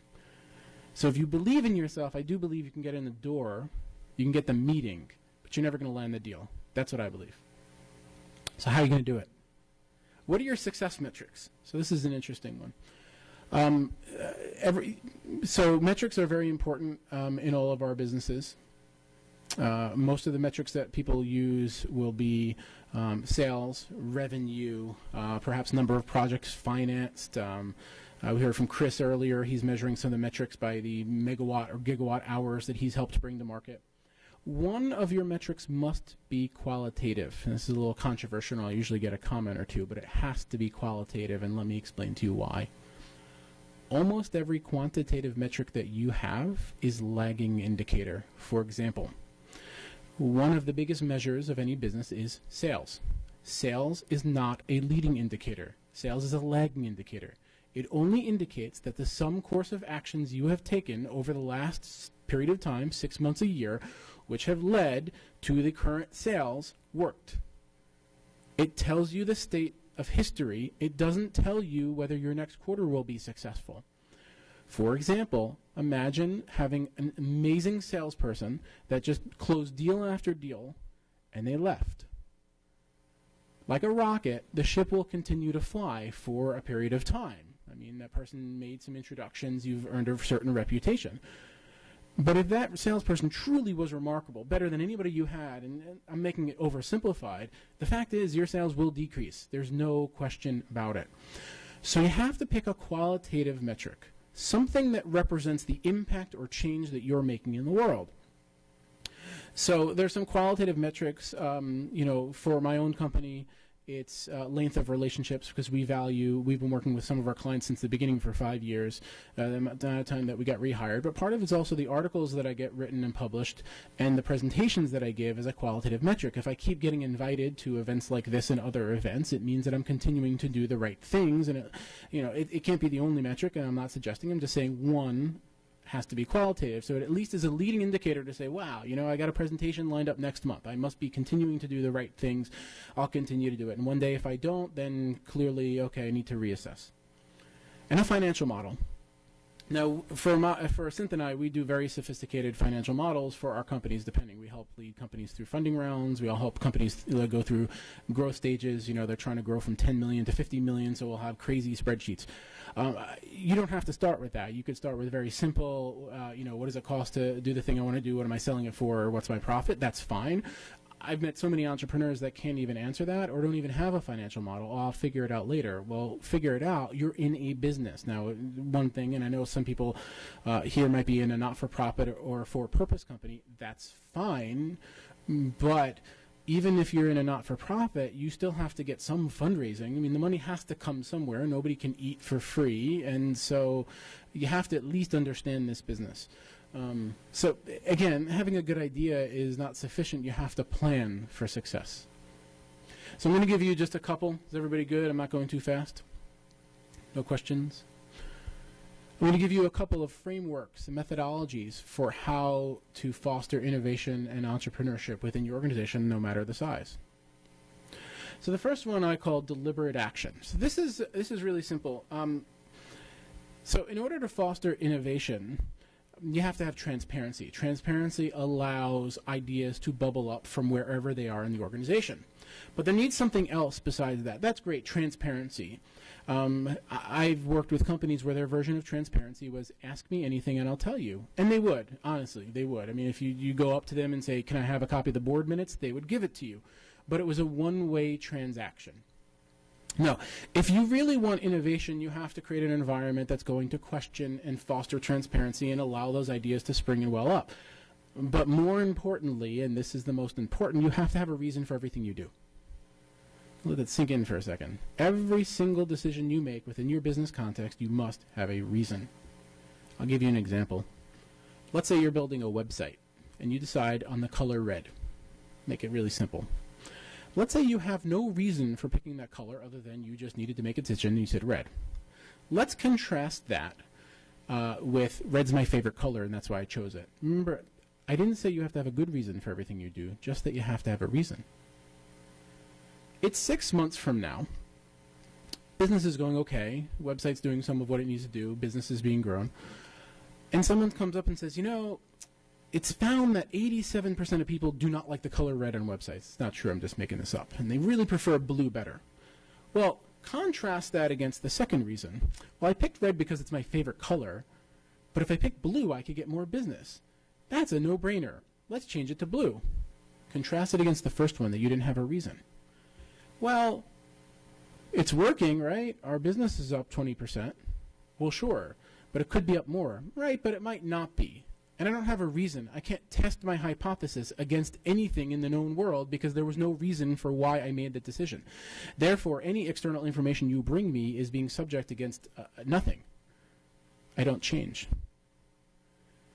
Now, I have this per carve method. I'm not sitting there suggesting that you're deciding for lunch that you go through this. It's more about, one of the things I always say is we become what we practice. A lot of people, especially in the last century, talked about this work-life split. I don't split work-life. To me, I try to behave the exact same way in every single situation for one very simplistic reason. I'd like to be a decent, honest, truthful kind of person. I think all of us would. And if I continue to practice those behaviors in my business and my home life and as a father and as a husband, then I'll continue to be that way. So I try to do this in everything that I do.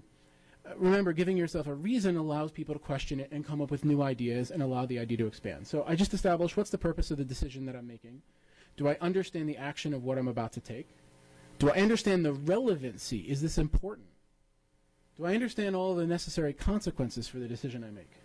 Do I understand the alternatives? Can I realize it? Can I make it happen? And can it be verified? So I'll walk you through the website, right? What's the purpose? Well, we need a color for the website. It needs something, right? So I understand the action. Okay, the action's very specific. The website is my business card, my forward-facing engine unit. That's going to be the colors associated with my company. Okay. Relevancy. Well, yeah, because I can't get my website built unless I pick a color, so clearly I need to make this decision. What are the consequences? Well, if I don't make the decision, I don't get a website. And I guess if I make a bad color, it's possible that, bad things can happen. So those are the consequences. Alternatives, well, I mean, the alternatives are red, blue, green, but there's no alternative. I can't not have a color. I have to choose something. The web designer is telling me to. Can I realize it? Well, yeah. As soon as I make that decision, the web designer will do it. Can I verify it? Yes, I can. So anybody have a better idea in the next few months, come talk to me, and we'll iterate and figure it out. Here's another very important thing about deliberate action.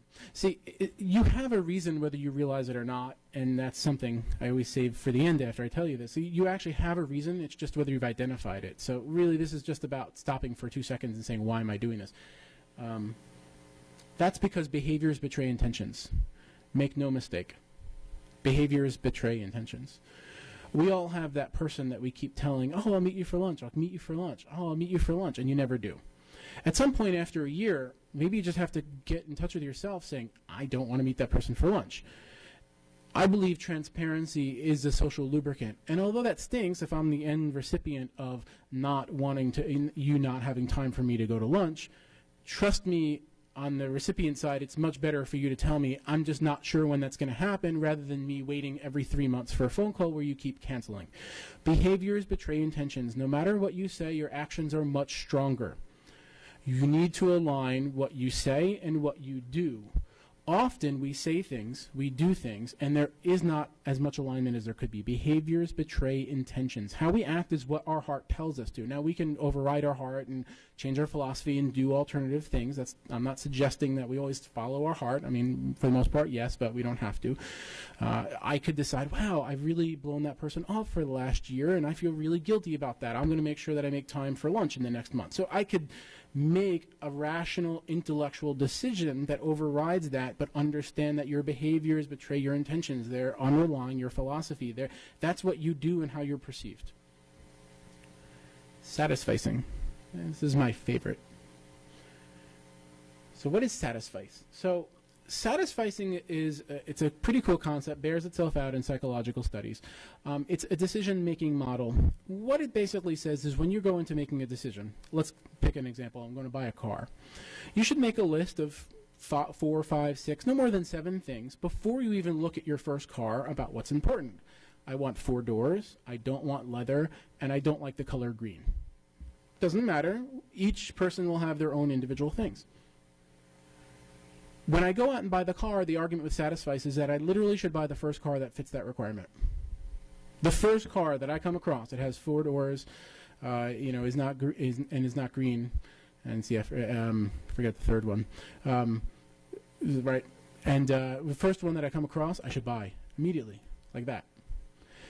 Research bears this out. The opposite of a satisficer is a maximizer. You know them as a perfectionist. The research is very, very, very clear. If you attempt to maximize decisions, if you attempt to be a perfectionist, you will take longer to make a decision and you will experience post-decision regret every single time, without fail. I did one of these talks and I had a person give me an email after, and it was a very kind and thoughtful email. And he was thanking me for the talk, and he said he had to buy a belt.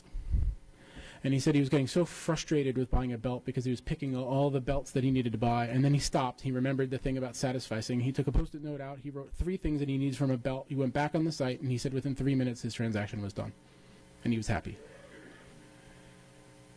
Now, the cost for perfection, again, I try to get a little geeky about this. This actually bore itself out in something called 6 Sigma. I don't know how many people are familiar with 6 Sigma. So 6 Sigma is a manufacturing process, and I'm happy. I won't take up the time here. I'm actually finishing a book that'll come out in the fall that talks about agile processes as a management style, and it explores this concept of agility versus process-oriented behaviors. Just a really quick story. So 6 Sigma was born out of literally 4 centuries of business process. One of the best things that manufacturing has ever seen is the concept of perfection. I think it's 6 parts out of a million, or 3 parts out of a million, that can be defective. So you can imagine that pretty much you're making something and it's perfect every time. But interestingly enough, something happened along the way that they realized, and what they realized was that as you approach perfection, innovation basically fell through the entire floor. 3M was one of the famous companies that innovated this and actually wrote this. It was a product manager that realized this and talked to the person, some of the people that had originally developed 6 Sigma. And they said, well, yeah, because 6 Sigma is to scale growth. It's not for innovation. And I'm going to show you why.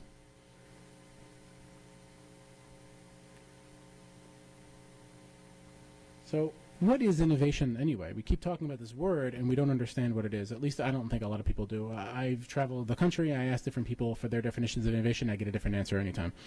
Well, fortunately, the dictionary still has a definition. It is alternating between convergent and divergent thinking. This is where it kind of all comes together, right? So 6 Sigma as a business process is designed to rid the system of divergence. Think about it. Let's say you're producing, go back to ice cream, maybe I'm hungry, I'm not sure. But let's say you decide to want to apply a 6 Sigma principle to ice cream. I want the exact cone to be exactly 3 inches. I want it to be a perfect circle every single time. You know, that's just the way I want it to be. So think about it. 6 Sigma would actually get rid of anything that's not 3 inches and a perfect circle. It literally gets rid of divergence. This is a problem when it comes to innovation, because the only place that innovation comes from is divergence. So if you're making a cookie, convergent ingredients would be flour, sugar, milk. These are all things that nobody would disagree. Yep, that goes in a cookie. What would a divergent ingredient be? How about like dirt, lamb? None of those sound very good in a cookie. Most innovations are tweaks. It's very, very rare that there's truly a new idea, and I don't have a problem with that. In fact, I actually think that all that comes after must be inclusive of all that came before. I think one of the mistakes that we make in the innovation entrepreneurship is to truly think we have a new idea, and thus a book came out, 2004, Harvard Blue Ocean Strategy. Very strong book. Some people, I think, have misinterpreted it to think, oh, I'm in a blue ocean. I have no competitors. I'm doing something that has never been done before. Therefore, I don't even need to research my competition. I don't even need to understand what's happened before because nobody's done what I've done. Well, they're throwing out a body of work for 4 or 5 centuries of business, leadership, process work. They're just throwing it out as if it's meaningless. People have come before you and done some of the things that you're trying to do. Some of the things you're trying to do, they haven't. I'm not disagreeing with that, but probably a majority they have. It pays to learn from people who have been there and done that, so you don't make some of the basic mistakes. Truly innovative people will realize that 1, 2, 3, 5% of what they're doing is the world has never seen, and they can't get help from that, and that's great. But 95% is the same. There's a company called Warby Parker. Have you ever heard of them? They're a company in New York that's trying to overthrow the billion-dollar eyewear industry. They're considered one of the disruptive innovations. Disruptive innovation is an innovation so disruptive it literally changes an entire industry. 5% of Warby Parker's business model is innovative. You know what the rest is? HR, IT, operations, all the stuff that makes business happen. I believe in iterative innovation, which is things can constantly change. Disruptive innovation, not everyone can participate. Not everyone can participate equally. Iterative innovation, everyone can participate. See, the next idea could come from the admin as easily as it could come from the CEO, as easily as it could come from legal. Ideas can come from anywhere as long as they're fostered correctly. One of the problems in innovation today is everyone's looking, again, for the next Facebook, for the next billion-dollar idea, and by doing so, they alienate some people. There are people within your organizations, and I mean this in no disrespect, and we all need them. There are people in your organizations that are simply not that innovative. They're not going to come up with the next Facebook, but they are going to come up with an idea that's going to save $5,000 or $1 million, and they are going to come up with a new way to do something, and they are going to participate. And we need to foster that equal participation from every level, no matter if the innovation is big and small, and we have to foster that, which means that innovation is the responsibility of the management team. It is us. It is the managers, the leaders of an organization to create a universe, their business, capable of engaging everyone. It's all about engagement. So this is how innovation works. Somebody doesn't just invent something. I mean, that's a beautiful, we have this beautiful theory, right? Thomas Edison, sitting in a shack, one day comes up with the right tungsten copper filament, and all of a sudden a light bulb's created, right? He did it 10,000 times. You discover something, so the initial discovery is, hey, if I run electricity across a filament, it glows. But then only through usage and modification does it truly become something new. Quick story, the Wright brothers. In 1903, the Wright brothers go down to North Carolina. Why did they choose North Carolina? Anybody know why they chose Kitty Hawk? 40-mile-an-hour continuous winds. So I'm going to make a supposition here. I don't think they invented an airplane. I think they took what they knew about bicycles, attached some wings to it, threw themselves off a hill with 40-mile-an-hour winds, and made it fly less than the length of a 747's wingspan. That's all they did in 1903. Think about it this way. In 1903, when the Wright brothers they went to a little restaurant that's still in existence, and they actually have the original telegram that marks achieved first powered flight. Still there in North Carolina. I've been there. They were the first two aeronautical engineers, the first two pilots. There were no other pilots in the world. It didn't exist, right? Because they had just invented the darn thing and had flown it 6 hours ago. Which means that anybody that would have to want to come into this new thing called airplanes would have had to come from a different specialty. Mechanical engineering, bicycle manufacturing, something else. It only was a few years later that what we knew as a modern airplane started to really take shape. It became less of a bicycle. It became more of this new thing. So usage plus modification over years and years, and eventually now a whole new industry was born. See, we can look back and say, oh, I know, it's the release of this one in 1906 or 1907. We could look back and say, there's the moment where it truly became something new. We can't do it while we're in the middle of it. So by the way, I mentioned cookies, right? So flour, sugar, and then I said lamb. So I was writing my chapter on this book in California, and I looked down and realized I was actually writing the cookie story and realized I was eating a crepe. And the crepe was made out of sugar, flour, and lamb. In different proportions, in different ways, that which does not work does. That is innovation. What forces change? 3 quick things.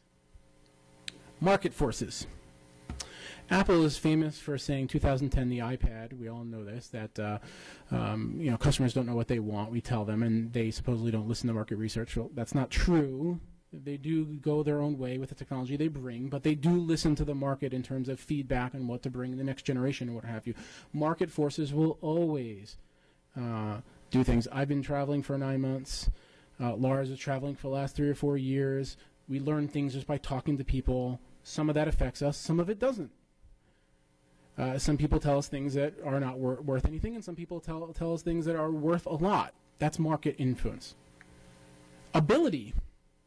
So again, if somebody said, you guys are great, you guys should go right into manufacturing. I'm exposing a weakness to my business, right?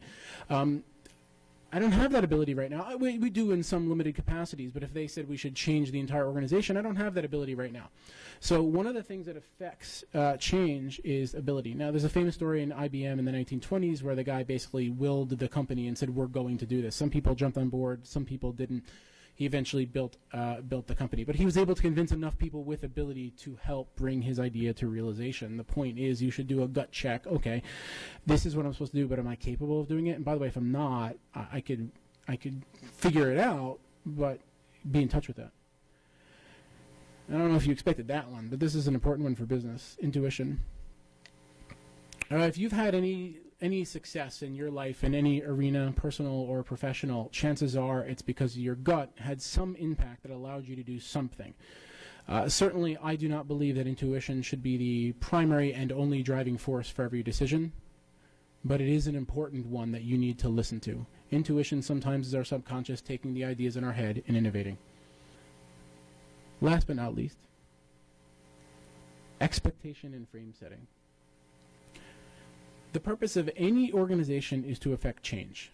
Think about that. You want to manufacture something, build something. No matter what you do, you're putting together an idea, a service, or a product. We have responsibilities as leaders of organizations to create the rules of that universe. Our company can be any way that we want. And when I mean any way, I mean any way. Point in case Bernie Madoff. You can literally form an organization around whatever you choose to do. It doesn't have to be legal. It doesn't have to be ethical. The point is that you control the rules of that universe. It's as if your organization is a little pocket universe within ours, capable and subject to potentially its own ethics, rules, morality. We shape that through culture and through leadership. And here's the 3 ways that shapes it. So what's the purpose of the organization? What's the behaviors of the organization? So, here's an example. Let's say that our purpose was to bring clean, sustainable energy, but in our behaviors, we're all driving around in terrible, large SUVs that get 8 miles to the gallon. What do you think eventually happens to the organization if everybody did that? The stated goals are the ones that you say. So, taking this further, I'm going to build a sustainable organization. These are my behaviors which clearly don't represent a sustainable organization. And then I'm going to say, and we need to grow revenue 20% next month. Well, they become disconnected, disjointed. I don't understand. So there's your purpose that you're trying to be, your stated goals that you state, and your behaviors. They create the rules of the universe. Your job as a leader is to remove obstacles. Energy and innovation should be spent on bettering the organization, not overcoming hurdles. And at the beginning of the conversation, I tried to tell you how this conversation was going to go by. And I also said that with the figures, that I kind of get excited about the figures. And I've given this all across the country, and I usually get the same result. When I don't do that, sometimes I'll test. You'll see people fiddling with their phone. Statistics and figures are better. But when you tell them what's coming, everyone pays attention. See, people are a lot simpler than we give them credit for. They just want to know what you expect. Even if you don't know what's coming, they just want to know what you know. They want to feel they're informationally on the same playing field as you. So you have the power to frame the world in whatever you want. Set correct expectations, communicate changes, and reset expectations if needed. This is what everything is about. This is how you win in the marketplace. This is how you win in business, and this is how you innovate. You always create expectations, you communicate quickly, openly, and transparently, you reset, and you deliver on the promise that you made. As soon as you know you can't deliver on the promise, you let people know.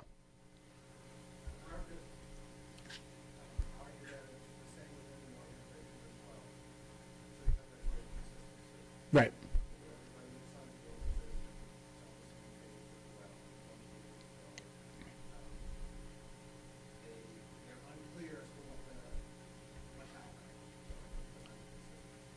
Yeah, so the comment was about the consistency within an organization. And that comes from communication, that comes from the behaviors, which I think is very important, and the culture that exists within a company.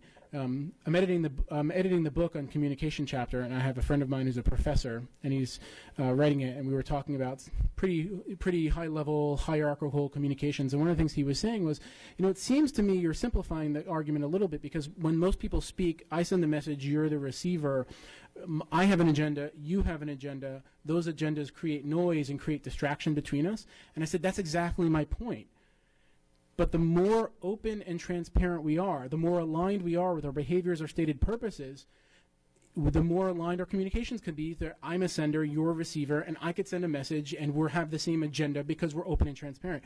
And if not, if we created a culture where you don't fully understand or you're kind of confused, you're going to state your agenda to me, and I'll understand and be able to respond and or react to it. Always deliver or exceed on expectations. That's the only way to win. Okay. Does anybody have any more questions? Good job.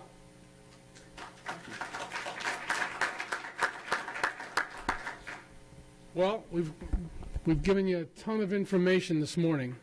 We're going to try and make these presentations available to anybody that would like to view them at a later time. For everybody, these proceedings will be on our YouTube channel. Please click in and let us know what you think. And, we'd like to kind of leave you with this, which is really the theme for our new website and a lot of work that's gone in. I'd like to, again, thank Tom Delatorre and Rockland County Community College for hosting us this morning. This was wonderful. I'd like to thank my assistant, Sarah Bird. She's done a tremendous job. So, Sarah, good job. Thank you very much. And I'd like to thank each of you for attending. I think this has been a great venue for us. This has been a great audience. And to the worldwide audience, thank you so much for tuning in. And with any questions, please contact us with any of the speakers or participants here this morning. Thank you so much. This will conclude the webcast. So if we can do that, thank you very much.